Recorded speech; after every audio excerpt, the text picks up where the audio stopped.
نوی کور نوی ژوند د بي بي سي رادیويي ډرامه.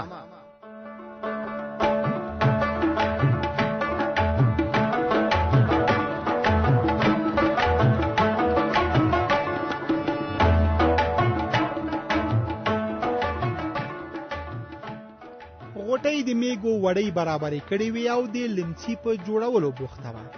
زرمینه د هغوی کور ته راغله. له غوټۍ سره یې د وړیو په موښلو کې مرسته وکړه. اوس به له جانباز څخه واورو چې غوټۍ ته ولې په غوسه دی.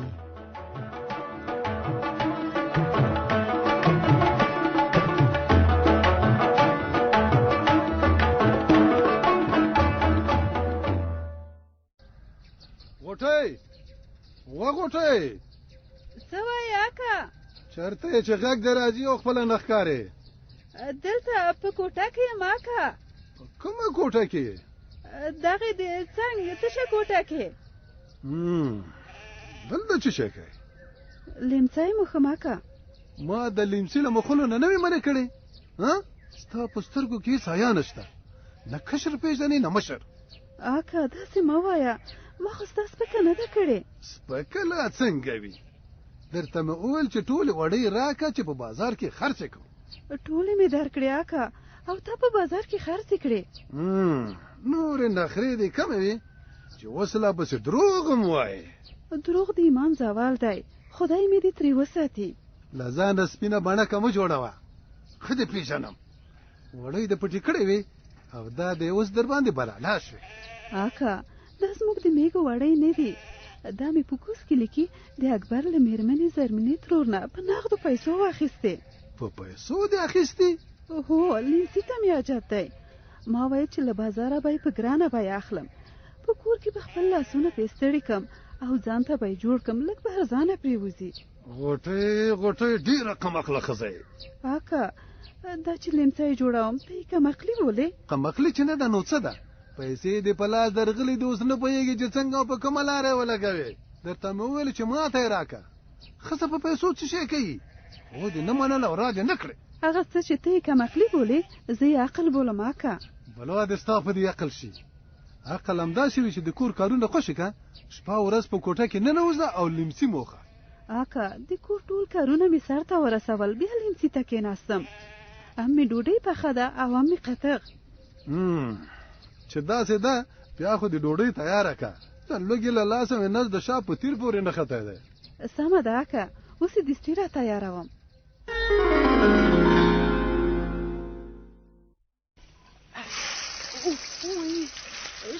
چوپړې مې سترګو ته راوانه لوتل. ما دې بینې ما دې بینې. دلبرو ترورې ته یې؟ دلته راشه، لاس مې بند دی. ښه دی ومې لیدې. ترورې ستړې مه شې. ښه دی سیلوري، دا دی همدلته به کښېنمه. اوږد ژمی مو په تاوخانو او د کوټو دننه تېر کړی. زما هم د ازاده هوا خوښېږي. ته ښه وایې ترورې، زما خپله هم زړه په کوټه کې تنګېږي. د پخلي دې څه خوږ بوی دی. له پټي مې لږ تنکي سابه را کړي وو، داسې ښایسته شپېشتې او بوشکې راوتلې وې چې پوښتنه یې مه کوه. هغه مې له الوګانو سره دیګ ته ور واچول چې پاخه شي په ګډه به یې وخورو. نظر ډېر کبرجن بني ادم دی چې په تا غوندې کارګرې ښځې باندې کبر کوي. دا کبر یې اخر نسکورېږي. وی دلبرو ترورې، دا خبره دې په څه پورې وکړه؟ پام چې خفه نه شې، ته به خبره یې او که نه یې چې ناظر د بل واده بندوبست کړی دی. ناظر بل واده کوي؟ ځوانې مرګه دې نه شم، لکه چې ته پې خبره نه یې. نه، ما ته خو یې د خولې سوړم نه دی کړی. زه پوه ومه چې ستا نه یې پټه کړې ده، ځکه مې ځان درته راورساوه چې خبره دې کړمه. ته څنګه پوه شوې؟ زما پسې د کلا دروازې ته راغلی و. نو څه یې ویل؟ په مرکه یې ورلوستلم. ځوانې مرګه دې نه شم، ویل یې چې بل چا ته یې نه شم ویلی. ځوانې مرګه دې نه شم، ولې دې وخندل؟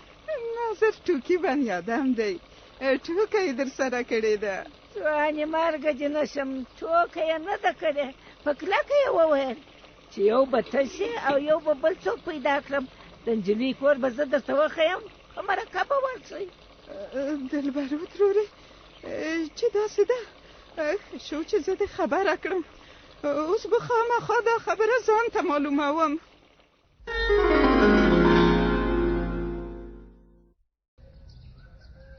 مینې لورې ته لا تر اوسه په کور کې؟ هو مورې. تا خو دې سباناری کړی دی، ښوونځي ته ولې نه یې تللی؟ لکه چې مړه شوې نه یې؟ نه ډوډۍ مې وخوړه، مړه یم. بیا خو ژر ښوونځي ته لاړه شه چې در باندې ناوخته کېږي. اوف مورې، لکه چې زړه دې نه دی چې لاړه شې؟ هو نن نه ځم. ولې نه ځې؟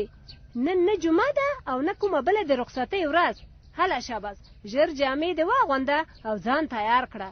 ټولګیوالې دې په دروازه کې درته ولاړې دي. مورې هغو ته ووایه چې مینه ښوونځي ته نه ځي. څه شی شوي چې نه ځې؟ خو پرون مې وویل چې د ریاضي سوالونه نشم حل کولی. ما درته ونه ویل چې مجیب ته ووایه؟ هغه به در سره مرسته کړې وای، خو پوهېږم چې تا ورته نه دي ویلي. ومې ویل. نو ولې در ونه ښودل؟ مانا یې وکړه چې زه ستړی یم، ایله خپل سبقونه ولولم. مینې لورې، ښوونکو دې ویلي وو چې ډېره غیرحاضري به نه کوې. که سوالونه دې حل کړي نه دي خو غیرحاضري به نه کوې او ښوونځي ته به ځې. مورې که لاړه شم نمبر مې کمیږي. د کورنۍ وظیفې نمبر د ازموینې له نمبرو سره حسابیږي. که یوه یا دوه نمبرې دې کمې شي کومه پروا نه لري. څنګه پروا نه لري؟ که لاړه نه شي د نن ورځې له سبقونو پاس پاتې کېږي. پاس نه پاتې کېږم. مینې لورې بانې دې نه منم. که نن لاړه نه شم مجیب به راسره مرسته وکړي، سوالونه به حل کړم، بیا به سبا ښوونځي ته لاړه شم او پوره نمبرې به واخلم. نه پوهېږم چې تا ته څه ووایم. که یو نمبر مې کم شي زرغونه به په درجه کې رانه مخکې شي. اوف خدایه، صبر چې زه نجونو ته ځواب ورکړم چې په هغو ناوخته نه شي.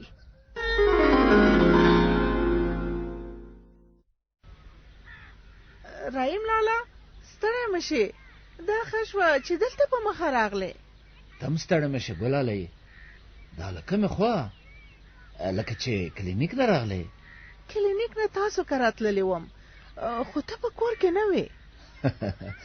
بیا خو ښه شو چې در سره مخ شوم، لکه چې ما ته څه وایې. لالا له تا سره مې د ښاپېرۍ په اړه خبرې کولې. خیر خدای، په ښاپېرۍ خو به څه نه وي شوي؟ ورښتیا ماشومې څنګه دی؟ ښاپېرۍ ښه نه ده لالا، ورځ تر بلې حالت خرابېږي. خدای دې رحم وکړي. که در باندې ناوخته کېږي نه نو یو څه خبرې درته کوم. نه ناوخته کېږي، خو د لارې سر دی، راځه کور ته به لاړ شو. نه همدا اوس راووتم، همدلته به یې درته وکم. ښه وکړه خورې چې اندېښنه مې شوه. ښاپېرۍ نږدې ده چې لیونۍ شي لالا، په وړه خبره ساعتونه ژاړي، وهم نیولې او هر څه نه ډارېږي. ګلالۍ تا به یو ځل ما پسې د راتګ په ځای ښاپېرۍ ډاکټر ته بیولې وه. سرور خان ډاکټر ته بیولې وه، خو ډاکټر ورته ویلي چې ښاپېرۍ تش د درملو په خوړلو نه جوړېږي. نو په څه جوړېږي؟ ډاکټر ویلي چې تر څو ښاپېرۍ تشویش او خفګان کوي ناروغي نه ښه کېږي. ښه دا ده لالا چې د هغې کور ته د بیولو څه لاره وګورې چې ببو او کریم لالا ورسره ښه چلند وکړي، په خپله جوړېږي. خیر اوسه ګلالۍ خورې چې خبر دې کړم، ته نوره بېغمه اوسه. زه به په دې اړه د سرور خان سره خبرې وکړم، هغه چې راضي شي نور نو کار اسانه دی. بس همدا خبره مې درته کوله، اوس ځم چې ناوخته شو. په مخه دې ښه، سلام کوه.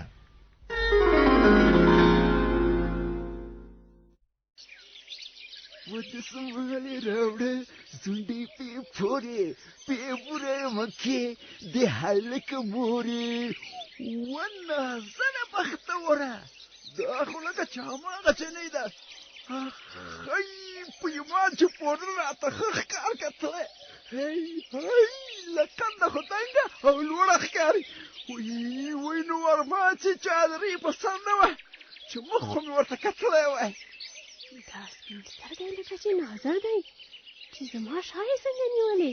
په خپل مین باندې لږ پام وکه، فقط د تشي خولې سلام وکه، یاره لږ پام وکه یاره سلام وکړه. ورک شه، دا مرداره مشاده دې وخورې. شرمېږې نه چې ما پسې را روان یې زمزمې کوي؟ له دې چنار چې دا رقم د ناظر زار شه. غوسه کېږه مه، داسې په ناز روانه یې لکه د کلي د نجونو مینه. ښی ظالمې، په زړه دې راته ور بل که ور. خوله دې بنده که سپین سترګیه، تا ځان ته په شیشه کې کتلي دي؟ لږ وشرمېږه، غټ سړی یې. که چا ولیدې ژوندی به دې پرې نږدي. ځه نور مخکې ورک که. تا ته دې وشي چې ناظر د تېښته سړی نه دی. سر مې له تا جار او ځان مې له تا قربان. زه پوهېږم چې د مینې لاره کې وهل ډبول راځي، چې ستا لپاره مړم شم. وایم پروا یې نه کوم. لیونۍ کوه مې مه، ته خو هېڅ په خبره نه پوهېږې. په خبره ولې نه پوهېږم؟ لاړه به شم، خو که ته یو کار وکړې. څه وکړم؟ کور دې راوښیه، کور. زه که نه په تیږه دې ولم بې حیا انسانه. نور مې مه په تکلیفوه، ښه به نه وي درته. قربان د دې زرګې په شان له میده تګ نه شم. خوبونه مې درپسې تښتېدلي. سوال درته کوم، په ما لږه مهربانه شه، زما د درد ټکور شه که نه. ما په خپل عمر کې ستا په شان انسان نه دی لیدلی. هر څه چې کوې خو ما پسې مه راځه چې خلک به راپسې خبرې جوړې کړي. تا ته دې ویل چې په دواړو غوږونو یې واوره ګورې، چې یا به مرمه او یا به تا خپلومه. نور مې درنه لاړم.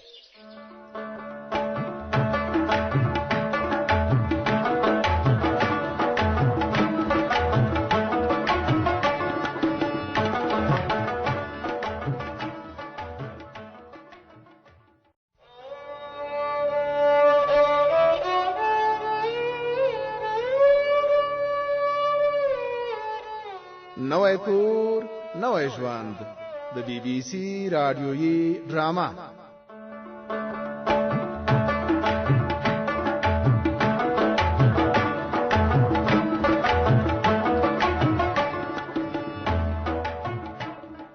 مینې مکتب ته له تلو څخه انکار وکړ.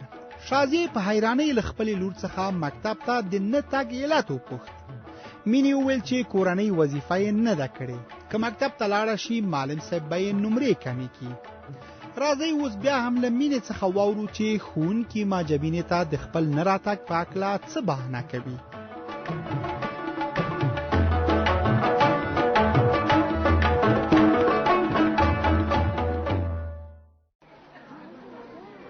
خدایا، ما خو کورنۍ وظیفه نه ده کړې. معلم صاحب نن بیا په صف کې دروي. ولاړ سئ. کینئ شاګردانو، څنګه یاستئ؟ شکر ښه یې ښوونکي صاحب. شکر چې ښه یاستئ. مینې، پرون ولې مکتب ته نه وې راغلې؟ ښوونکي صاحب، پرون مې مور سره د خپلوانو کره مېلمستیا ته تللی وم. دا ځل خیر دی، خو بل ځل خوشې غیرحاضري مه کوه. ښه نو شاګردانو، خپلې کتابچې راوباسئ چې کورنۍ وظیفه مو وګورم. مینې، ته دې کتابچه راوباسه. زه خو پرون نه وم راغلی ښوونکی صاحب، نه پوهېږم چې تاسو کوم سوالونه کورنۍ وظیفې ته ورکړي وو. ته دې د تېرې ورځې کورنۍ وظیفه راوباسه. ښوونکی صاحب، ما خو هغه کورنۍ وظیفه هم نه ده حل کړې. ولې دې نه ده حل کړې؟ څوک چې مېلمستیا ته لاړ شي بیا سبق نه وایي؟ له واده چې راغلم خوب یوړم، کورنۍ وظیفه مې ونه شوه لیکلی. بل ځل وانهورم چې د مېلمستیا لپاره خپل سبقونه ونه وایې. پوه شوې که نه؟ هو ښوونکي صاحب، پوه شوم. د تېرې ورځې سوالونه ما وکتل، هېچا سم نه دي حل کړي. د همدې لپاره هماغه سوالونه بیا تاسې ته کورنۍ وظیفه درکوم. سبا ته یې حل کړئ، که نه نو بیا صنفي نمرې مو 0 درکوم. وایي خدایه، اوس څه وکړم؟ زه خو د همدې کورنۍ وظیفې لپاره پرون رانغلم.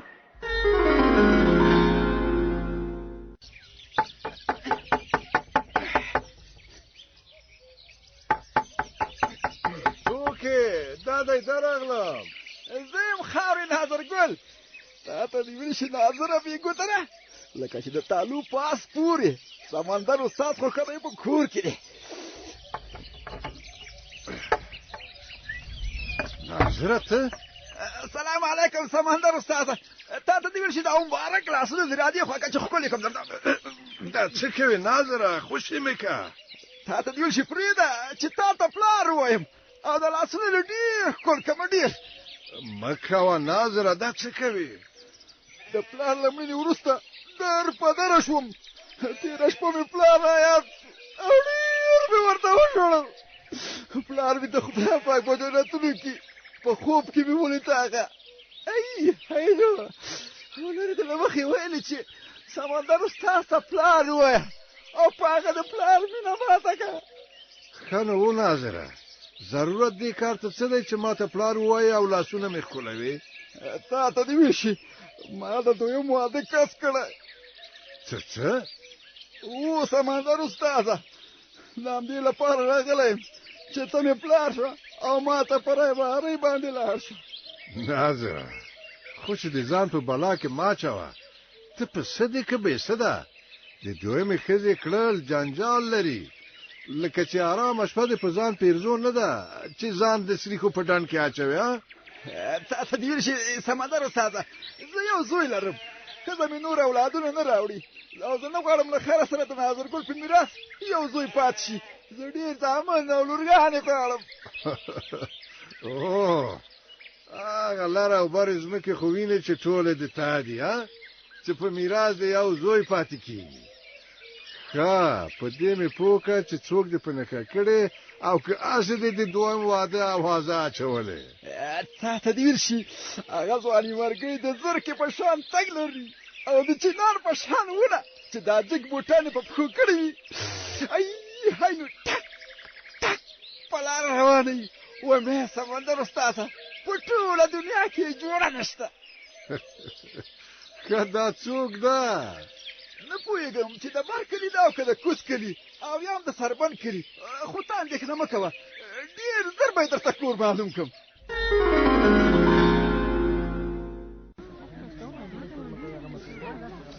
موجیبه اوبه موجیبه تا ته وایم موجیبه دې خوا راشه موجیبه تا ته وایم ولې مې غږ نه اورې څه وایې مینې ستا د لاسه مې ټولې توشلې وبایللې توشلې پرېږده ما مې کورنۍ وظیفه نه ده حل کړې د ما یې د تا په کورنۍ وظیفې څه زه خو یې نشم درته حلولی راځه چې د سمیع الله دوی کور ته لاړ شو هلته بیا څه کوې سمیع الله ته وایم چې له سوالونو یو سوال راته حل کړي او ما پرې پوه کړي بیا نور سوالونه زه په خپله حل کوم سمیع الله کور کې نشته دروغ ما وایم موجیبه ته څه خبر یې چې هغه کور کې نشته هغه ورځ زه د سمیع الله کور ته تللی وم چې زما سوالونه حل کړي خو فتح خان کاکا وویل چې هغه ولایت ته تللی نو اوس به زما سوالونه څوک حل کړي معلم صاحب مې سبا بیا په صنف کې دروي معلم صاحب ما ته هم کورنۍ وظیفه راکړې خو تر اوسه مې نه ده خلاصه کړې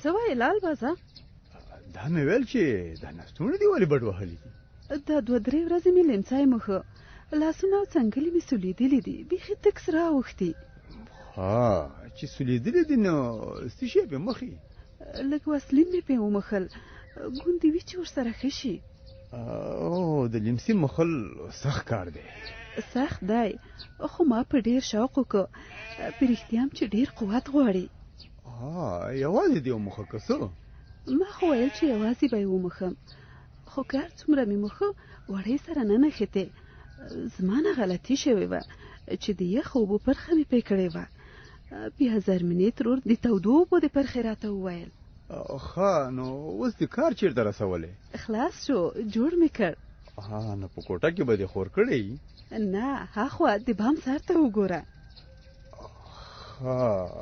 هغه دی د بام په ځای دې غوړولی دی لوند دی لمر ته مې واچوه چې وچي بیا به یې په کوټه کې خور کړم څه ښه وختونه وو لال بازه څه شی در یاد شو ولې دې سوړ حوصله وکړو بس یو څه راته رایاد شول راته ویې وایه مور مې رایاده شوه خدای دې وبخي امین الله پاک دې د جنتونو سرداره کړي هغې به هم همداسې لیمسي جوړول او لکه تا غوندې به یې د بام په څنډه لمر ته واړول یوه ورځ به زم نه یم، بیا به مې شام زوی یادوي او دعا به راته کوي.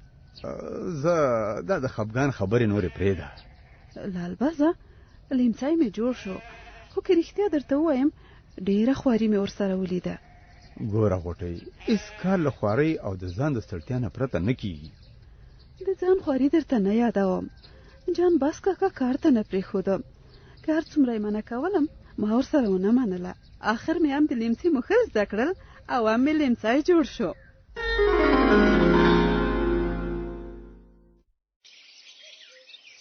رحیمه، وروسته له مودو څه د زړه کې در وګرځېدل چې درې ته مې راغلی؟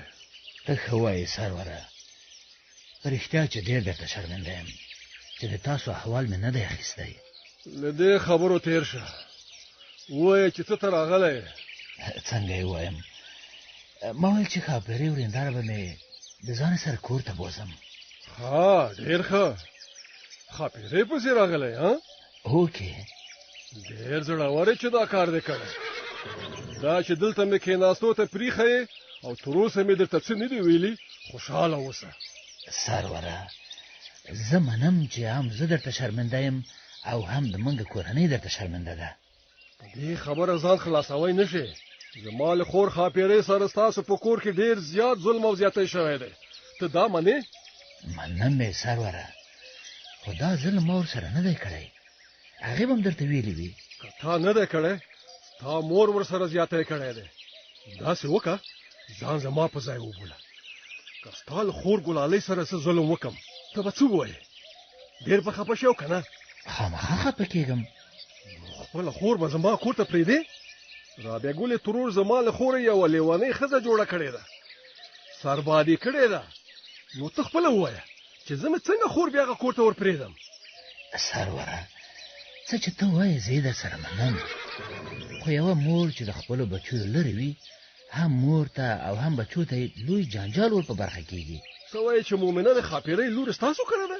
او دا وایم، زه غواړم چې ښاپیرۍ بېرته خپل کور ته راشي، له خپل خاوند کریم، مومنې او فهیم سره بېرته یو ځای ګډ او خوشحاله ژوند پیل کړي. معلم صاحب رحیمه، زه مومنم تاسو ته نه پرېږدم، هغه به خامخا دې کور ته راولم. زه پوهېږم چې ته ښاپیرۍ ته یو مهربان ورور یې، خو هلته د کریم خبره هم ده. دا کورنۍ باید یو ځای وي، ماشومان خپل پلار او د خپل پلار مینې ته اړ دي.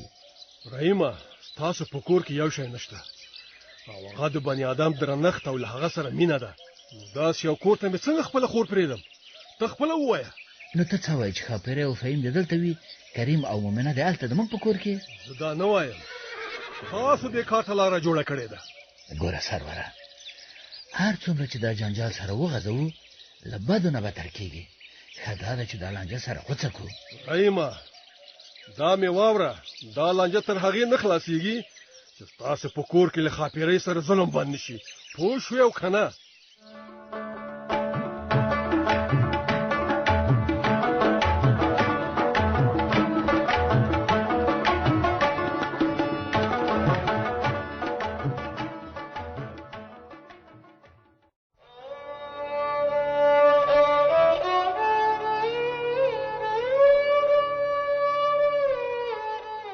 نوی کور نوی ژوند د بی بی سی رادیویي ډرامه.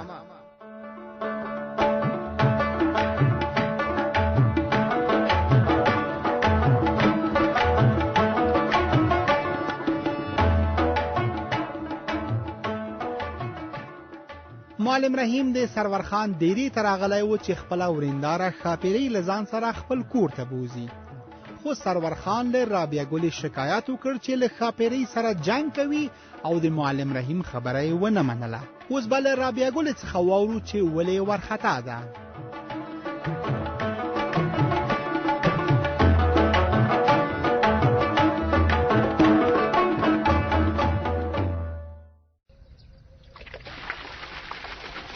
عاطفې، عاطفې، وایه بابو، څه شوي چې داسې وارخطا یې؟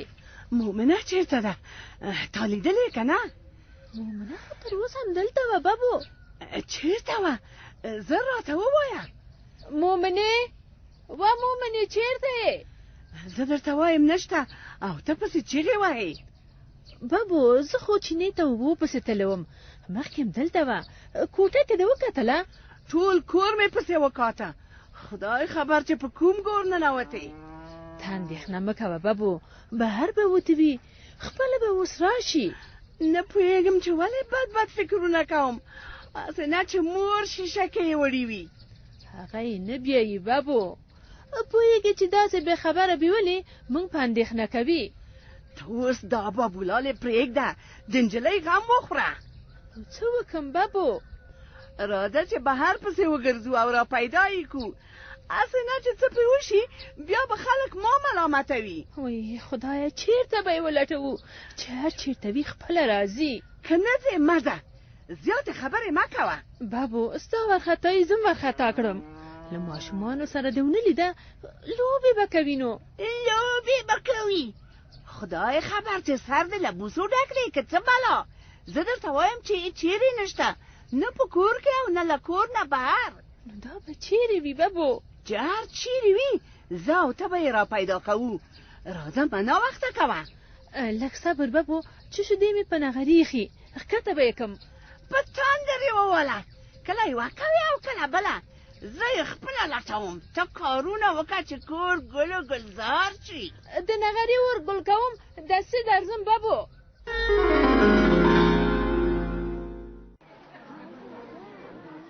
شور بس کوئ زر زر مو کتابچې را وباسئ او پرونۍ کورنۍ وظیفه مو را وښیئ سمه ده معلم صاحب زرغونې تا کورنۍ وظیفه لیکلې هو معلم صاحب ته راکړه کتابچه دې دا ده معلم صاحب آفرین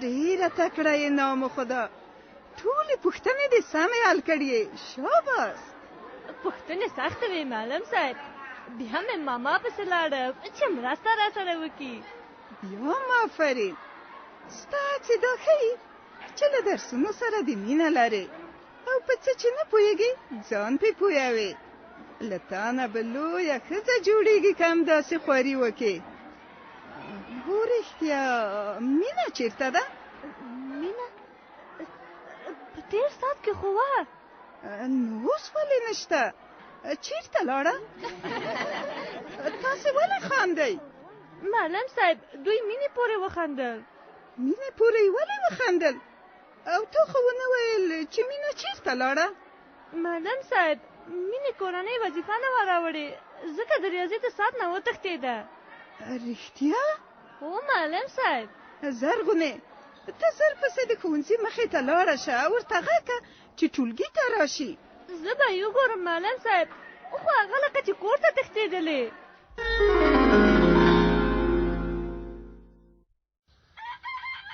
لالبازه با لالبازه څه وایې غوټۍ څه شوي څه نه دي شوي مه وارخطا کېږه نو ولې دې راته غږونه کول ما ویل چې ویښې که ویده ویښې ما وایه څه دې ویلې ما ویل که ویښې نو زیری مې در باندې په دې شنه سهار کې د څه شي زیری را باندې کې غوټۍ د شپې دې لکه چې کوم خوب لیدلی دی که څه بېګا مې ډېر وخت وروسته آرام خوب وکړ نو دا زیری دې را باندې کولو هو ګوره غوټۍ دا څو شپې دې خوب نه و کړی بې خوبه وي ځکه دې بېګا ښه خوب کړی دی ستا خبره هم کېدای شي خو ما ته اصلي راز معلوم دی نن شپه په لیمڅي ویده شوم ځکه مې آرام خوب وکړ ته بیا خپله کې زه وایم کله چې څوک ستړی شي بیا د شپې آرام خوب کوي ما به چې په بیلچه ځمکه واړوله یا به مې پڼه وکړه نو بیا به مې ټوله شپه سترګه نه خلاصېده ستا خبره هم سمه ده خو ما ته د ملک ادم خان ښځې دلبرو وویل چې په لیمڅي څملاستل ډېر ګټور دي ښه نو څه شي ته ګټور دي غوټۍ ویلې د هډوکو او بندونو دردونه ختموي ښه ده چې آرام خوب دې پې کړی دی زیره دې په ګل بدل خیر یوسې لال بازه بله خبره مې دا کوله چې له زرمینې ترور نه مې د لیمڅي اوبدلو چلم زده کړ ښه آفرین تکړه شه یو دانه موږ ټولو ته جوړ که چې ستا په شان آرام خوب پې وکړو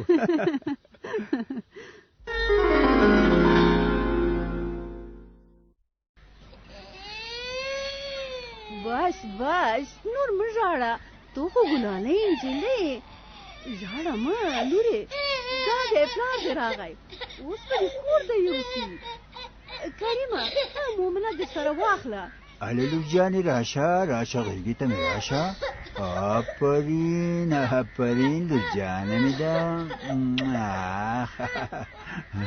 عابدې ترورې مومنه دې تا سره چی کوي د غفار د دوکان مخې ته ولاړه وه او ژړلې هغه نه وه پېژندلې بیا یې ما ته غږ وکړه چې دا نجلۍ پېژنې که نه همدا چې ما ولیدله پوه شم چې د تا لور ده بیا مې غفار ته وویل چې تا ته زنګ وهي خدای ښه در سره وکړي ترورې که ته نه وی خدای مکه لور به مې ورکه شوې وه وی شکر خدایه چې مومنه له تا سره ده کریمه زما خو له ډېره اندېښنې نږدې و زړه وچوي مورې د تا د لاسه نږدې و چې مومنه خوارکۍ ورکه شي که عابدې ترور نه وی پیدا کړی نو خدای خبر چې اوس به هم کوم ځایونه ورپسې لټول دا د مومنې له لاسه دي نه زما د لاسه د لور د داسې رډې سترګې دي چې توبه همدا چې یوه شېبه مې پام په بله شو ځان یې رانه ورک کړ رابعه ګلې زه او ته اوس سپین سرې یو د ماشومانو د کرارولو او ساتلو توان نه لرو ته به زړی او له لاسه به دې نه کېږي زه لا تر اوسه په زړه ځوانه یم د مومنې په شان لس لمسیان مې ښکته پورته کړي او کوم یې شکر دی مورې چې زړه دې ځوان دی خو عابده ترور ده ته رښتیا وایي نور نو ته په ماشومانو پام نشي کولی ګوره رابعه ګلې که زما اورې مومن هم ښاپېرۍ ته ورولېږه چې همالته ورسره اوسېږي چې په قبر مې شناختې شنې شي بیا مومنه ښاپېروټې ته ورولېږئ مومنه په ځای پرېږده زما چې وس وشي فهیم هم ترې راولم دا زما لمسیان دي او زما په کور کې باید چې واوسېږي رابعه ګلې ته بې ځایه ضد کوې ښاپېرۍ د دوی مور ده او بچیان باید مور سره اوسېږي دا ضد دې پرېږده ښاپېرۍ دې کور ته راوله که نه خدای مه کړه سبا ورځ به د سریښو داسې ډنډ کې نښتې چې راوتل به درته سخت وي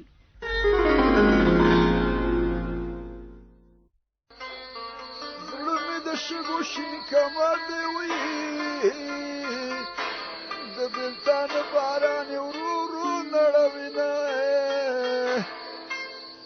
وراده زما په څنګ کې کښېنوي چې د ناظر د زړګي واورې فریادونه وي و د کبر جام به دې نسکور شي که نه که د آزاد د ناظر ګل واخیست مینه و ما ته رباب په غېږ کې راکړې نو زه مې د خپل ځوانه ویر پکې کومه ناظره دا ته یې وبې ګودره دا په تا څه چل شوی دی چې په دې نیمه شپه کې رباب غږوې تا ته دې ویل شي احمده راځه چې د سوي زړه فریادونه مې واورې د څه شي فریادونه ناظره ته خو راته ووایه څه شوي د نیمه شپه کې د رباب غږ مې واورېد او ما ویل که د ګاونډیانو کور کې څه واده څه شی دی هی لرې د له مخې ناظر مین شوی په زړه مې سور اور بل دی احمد خانه تا ته دې ویل شي یوازې رباب مې په در پوهېږي او بس مین دا څه اپلاتې وایي ناظره لکه چې ته به دې سر ته ختلې لاړ شه ویده شه هی تا ته دې ویل شي مین شوی نه یم په پټو سترګو دې واده کړی د مینې په درد ته څه پوهېږي له خیره سره ما غوندې چې د دویم واده شوق دې په سر ولګي بیا به پوه شي خدای دې ما له دویم واده وساتي خو ناظره ته شکر ښځه زوی هر څه لرې ته نو په چا مین شوی هی تا ته دې ویل شي مینتوب ښځه زوی نه غواړي په زړه مې غمونه بار دي که خپلې مینې ته ونه رسېږم له خیره سره په ځوانه ځوانۍ به مړ شم